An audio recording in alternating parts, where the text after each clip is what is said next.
जहां प्रेम वहीं भक्ति भी है, जहां शिव वहीं शक्ति है। ओम सर्व मंगल मांगल्ये शिवे सर्वार्थ साधिके शरण्य त्र्यंबके गौरी नारायणी नमोस्तुते।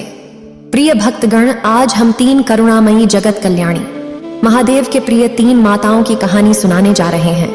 ये ऐसी माताएं हैं जो निरंतर जग कल्याण करती आ रही हैं। अगर आप यह कहानी सुन रहे हैं तो पूरा सुनिए। इस कथा को आधा अधूरा छोड़कर जाने की गलती मत करिएगा, क्योंकि इस पवित्र कथा को पूरा सुनने से मनचाहा फल की प्राप्ति होगी। इसलिए इस कथा को पूरा सुने। आप शिव भक्त हैं तो भोलेनाथ का अनादर ना करें। ये माताएं हैं, महादेव शिव जी के बेहद ही निकट हैं। महादेव की लीला से ये माताएं धरती पर अवतरित हुई हैं। कौन है ये माताएं, क्या है इनकी कथा, चलिए जानते हैं। इस कथा के माध्यम से प्रिय भक्तों, सावन माह में इन माताओं का भगवान शिव की पूजा में विशेष महत्व है। इस कथा को सुनने से भक्त गणों के भंडार कभी खाली नहीं रहते, उनके भंडार अन्न धन से भर जाते हैं। इन माताओं की कृपा से जन्म जन्मांतर के पाप कट जाते हैं। कथा का श्रवण करने वाले भक्तों के जीवन, घर बार या प्रियजनों पर कभी भी कोई तंत्र विद्या नहीं कर पाता। जादू टोना तंत्र मंत्र से उन्हें छुटकारा मिलता है। तो चलिए कहानी को शुरू करते हैं। कथा के 3 मुख्य भाग हैं। इन 3 माताओं से जुड़ी कहानी चलिए जानते हैं। पहली कहानी जो कि भगवान शिव से जुड़ा है। सबसे पहले हम आरंभ करते हैं। भगवान शिव से शिव शक्ति पर हेम है विश्वास। इस सावन आपके सारे कष्टों का होगा नाश। एक बार शिव जी कैलाश पर्वत पर ध्यान मुद्रा में बैठे थे, जहां उनके साथ में माता पार्वती भी ध्यान में मग्न थीं। शिव और शक्ति का यह सुंदर रूप एक साथ बहुत ही मनमोहक लग रहा था। ध्यान मग्न माता पार्वती और अपने प्रभु शिव की शोभा को उनके परम भक्त नंदी जी निहार रहे थे। दोनों का यह सुंदर रूप देखकर नंदी जी के आंखों से आंसू बहने लगे। अपने भक्त के आंखों से बहते आंसुओं का भान जैसे ही महादेव को हुआ, उन्होंने अपने नेत्र खोले। महादेव ने जैसे ही भक्त की चिंता में नेत्र खोले, उन्होंने देखा कि सामने गंगा जी हाथ जोड़े खड़ी थीं। गंगा जी को देखकर महादेव हैरान हो गए, बोले, देवी गंगे आप? तो उत्तर में गंगा बोली, हे आदि पुरुष, आपके इस रूप को देखकर मैं आप पर मोहित हो गई हूँ। कृपा कर मुझे पत्नी रूप में स्वीकार करें। जैसे ही माँ गंगा के स्वर माता पार्वती के कानों में पड़े, वे हैरान रह गए। उनके नेत्र लाल हो गए और क्रोधवश बोली, देवी गंगा, सीमा ना लांघे ये मत बोलिए, महादेव हमारे पति हैं। यह सुनकर ठिठोली करते हुए माता गंगा बोली, अरे बहन, भले ही तुम महादेव की पत्नी हो, फिर भी महादेव अपने शीश पर तो मुझे ही धारण करते हैं। जहां महादेव के साथ तुम नहीं जा सकती, तो मैं तो वहां पहुंच ही जाती हूँ। गंगा की यह बात सुनकर माता पार्वती के क्रोध का ठिकाना ही न रहा। उनका क्रोध से मुख भयंकर हो गया। माँ गंगा के वचन सुनकर माँ पार्वती ने उन्हें श्राप देते हुए बोला, हे गंगे, तुमने मेरी बहन होने का सीमा लांघा है। मैं तुझे श्राप देती हूँ कि तुम में मृत देह बहेगी। सबके पाप धोते धोते तुम मैली हो जाओगी। तुम्हारा यह वहम टूटेगा और तुम्हारा रंग भी काला हो जाएगा।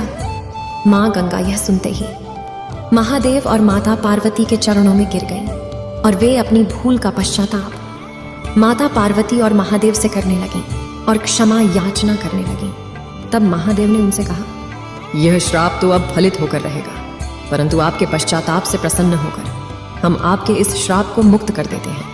हे गंगे, आप जनमानस के पापों से दूषित होंगी, परंतु संत जन किस नाम से आपकी सुधि होगी। इस प्रकार भगवान शिव ने माता गंगा को प्रसन्न होकर आशीर्वाद दिया।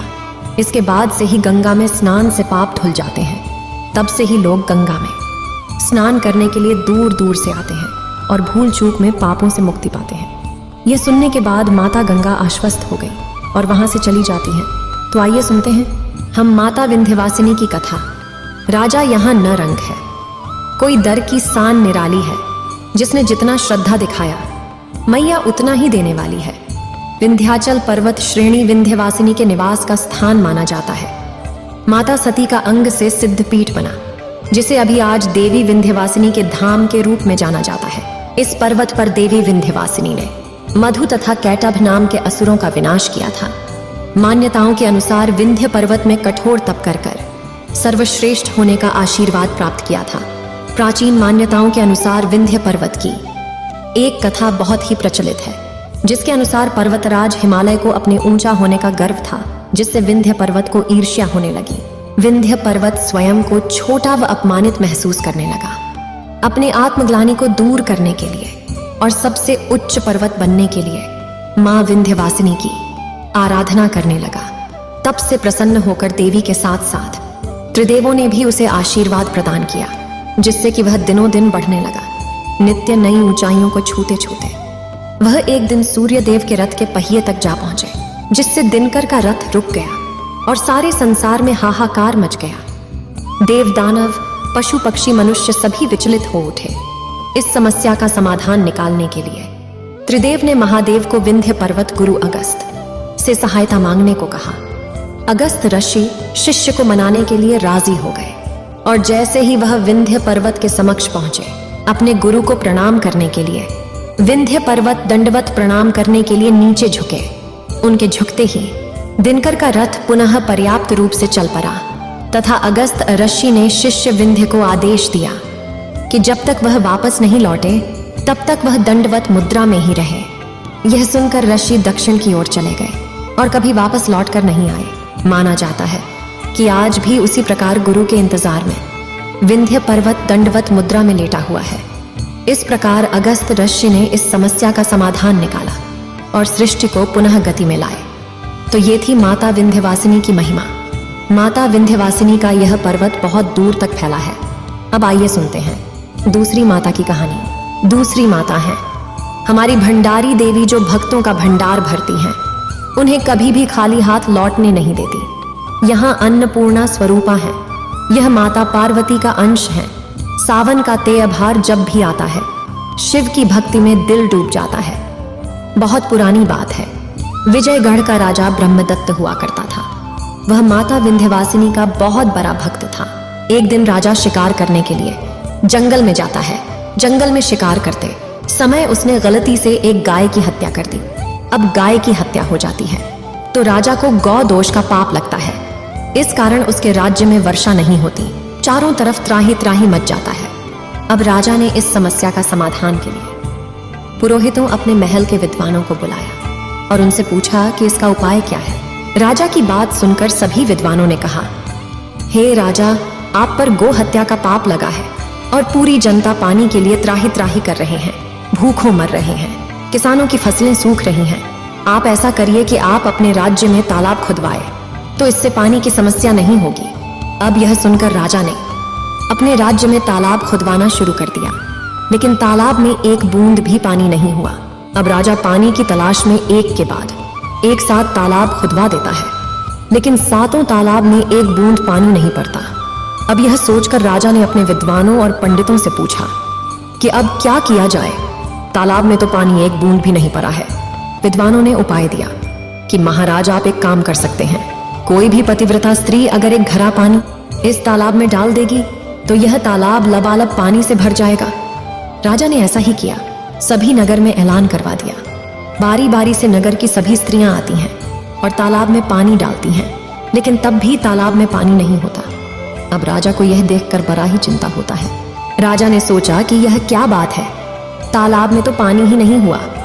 अब उसने सोचा कि चलो कोई बात नहीं, मेरे रानी अवश्य ही पतिव्रता है। अब राजा अपने रानी के पास जाता है। रानी से कहता है, हे रानी, तुम जल्दी से घड़ा उठाओ और तालाब में पानी डाल दो, जिससे कि तालाब पानी से भर जाए। यह सुनते ही रानी का ईमान डगमगा जाता है। प्रिय भक्तगणों, रानी दूषित हो चुकी थी। उस समय रानी ने राज्य के मंत्री से संबंध स्थापित कर लिया था। इस तरह वह रानी अब पतिव्रता नहीं रह गई थी। अब यह देखकर रानी घबरा जाती है, लेकिन उसने सोचा कि अगर मैंने मना कर दिया तो राजा मुझे तलवार से मेरी गर्दन काट देंगे। यह सोचकर रानी ने घड़ा उठाया और तालाब में पानी भरने चली गई। तालाब में उसने पानी डाला, लेकिन तालाब में पानी नहीं हुआ। अब यह देखकर राजा को बड़ा दुख हुआ। राजा ने सोचा कि मैंने तो सोचा था मेरी रानी पतिव्रता है, लेकिन यह क्या, रानी का चित्त तो धूमिल हो चुका है। रानी अब पतिव्रता नहीं रही। राजा को इसका बड़ा दुख होता है। वह बिना खाए पिए कोप भवन में लेट जाता है। उसी रात जब राजा सोया था तो राजा के सपने में माता विंध्यवासिनी आती हैं और राजा को खींचकर एक थप्पड़ मारती हैं और कहती हैं, हे दुष्ट राजा, तुमने ये कैसे सोच लिया कि तेरी इस स्त्री भ्रष्ट है तो नगर की सभी स्त्रियां भ्रष्ट हैं? नहीं, राजा अभिनगर में स्त्री बाकी है जो कि पतिव्रता है। मैं तुम्हें ऐसे ही एक स्त्री के बारे में बताती हूँ। तुम अगर उनसे कहकर तालाब में पानी डलवाओ तो तुम्हारे तालाब में पानी लबालब भर जाएगा।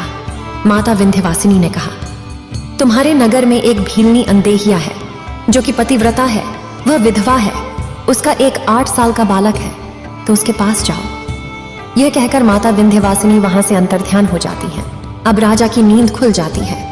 राजा तुरंत अपने घोड़े पर सवार होकर भीलनी अंदेहिया के पास जाता है और उसे कहता है। इस प्रकार राजा ने अंदेहिया से विनती की और उसे पानी डालने की बात कही। अपनी महाराज की बात सुनकर भीलनी अंदेहिया ने जन कल्याण के लिए उस तालाब में एक घड़ा पानी डाल दिया। एक घड़ा पानी पड़ते ही वह तालाब लबालब भर गया। इसी तरीके से उस भीलनी अंदेहिया ने 3 तालाबों को भर दिया। अब बारी था चौथे तालाब का। चौथे तालाब के दिन ही रानी ने एक खेल खेल दिया। रानी ने सोचा कि उस भीलनी अंदेहिया ने मुझे बहुत नीचा गिरा दिया। इस तरीके से जलन की भावना रखकर रानी ने एक चाल चली। रानी ने बीमार होने का नाटक किया और राजा से कहा, महाराज, मेरा इलाज असंभव है। मेरा पेट दर्द तभी ठीक हो सकता है जब किसी पतिव्रता स्त्री के पुत्र के कलेजे को मेरे पेट पर रखा जाएगा, तभी मेरे प्राण बच सकते हैं। यह सुनकर राजा सोचने लगा कि भीलनी अंदेहिया ही पतिव्रता है, उसका एक 8 वर्ष का बालक है। राजा को तनिक भी दया नहीं आई। राजा ने तलवार उठाया और अपने मंत्रियों के साथ उस बालक को ले जाकर उसकी हत्या कर दी। अब बालक की हत्या करने के बाद उसके कलेजे को निकाल लिया और रानी को लाकर दे दिया। निर्दयी रानी ने इतना भी नहीं सोचा कि मैं यह कितना बड़ा पाप कर रही है। उधर भीलनी अंदेहिया अपने बच्चे को खोज रही थी। उसका बच्चा नहीं मिला। अपने बच्चे के दुख में रात्रि में वह विलाप कर रही थी। तभी उसको माता विंध्यवासिनी ने दर्शन दिया। माता विंध्यवासिनी ने कहा, हे भीलनी अंदेहिया, तुम दुख न करो, मेरे ही कारण तुम्हारा पुत्र मारा गया है। इसीलिए मैं तुम्हारी बेटी बनकर इस धरती पर अवतरित होंगी और तुम्हारे हर एक आंसुओं का बदला लूंगी, तुम्हें न्याय दिलाऊंगी। लेकिन जब तक मैं 16वां सावन देख नहीं लेती, तब तक मुझे ये सब चीजें याद नहीं रहेंगी।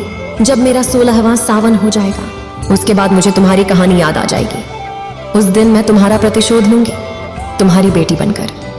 इतना कहते ही माता वहां से अंतर्ध्यान हो गई और एक छोटी सी बच्ची के रूप में भीलनी अंदेहिया की गोद में अवतरित हो गई।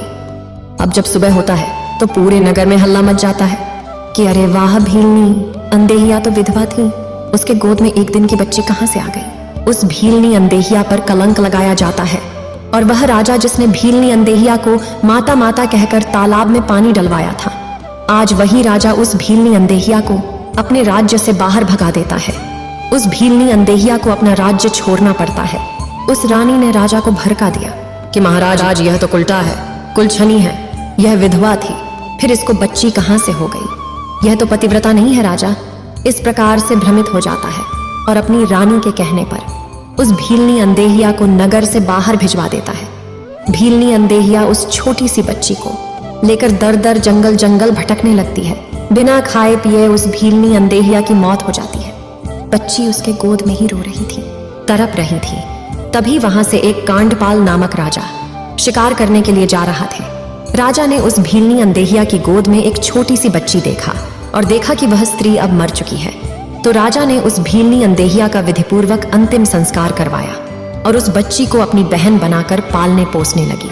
जब वह बच्ची बड़ी हुई, 16 साल की हो गई, 16वां सावन उसने देख लिया तो उस बच्ची को सभी बातें याद आ गईं। वह बच्ची और कोई नहीं, माता भंडारी देवी थी। इस प्रकार से माता भंडारी देवी ने अपनी मां भीलनी अंदेहिया का बदला लिया।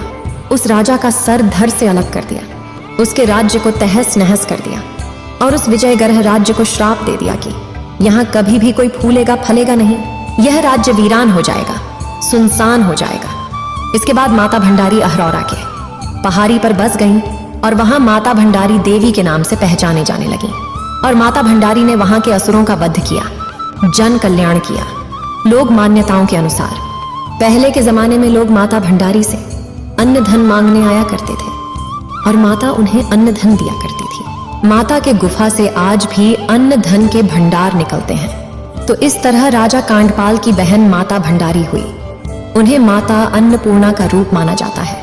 प्रिय भक्तों, अब आइए सुनते हैं माता गंगा की कथा बावन पुराण के अनुसार जब भगवान विष्णु ने बामन रूप में अपना एक पैर आकाश की ओर उठाया तो ब्रह्मा जी ने भगवान विष्णु के चरण धोकर जल को अपने कमंडल में भर लिया।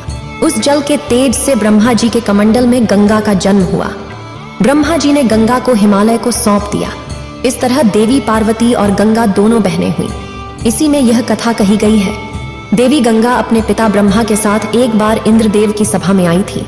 वहां पर पृथ्वी के महान प्रतापी राजा महादेव भी मौजूद थे। महाभेश को देखकर गंगा मोहित हो गई और महाभेश भी गंगा को देखकर सुध-बुध खो बैठी। इंद्र की सभा में नृत्य चल रहा था। तभी हवा के झोंके से गंगा का आंचल कंधे से गिर गया।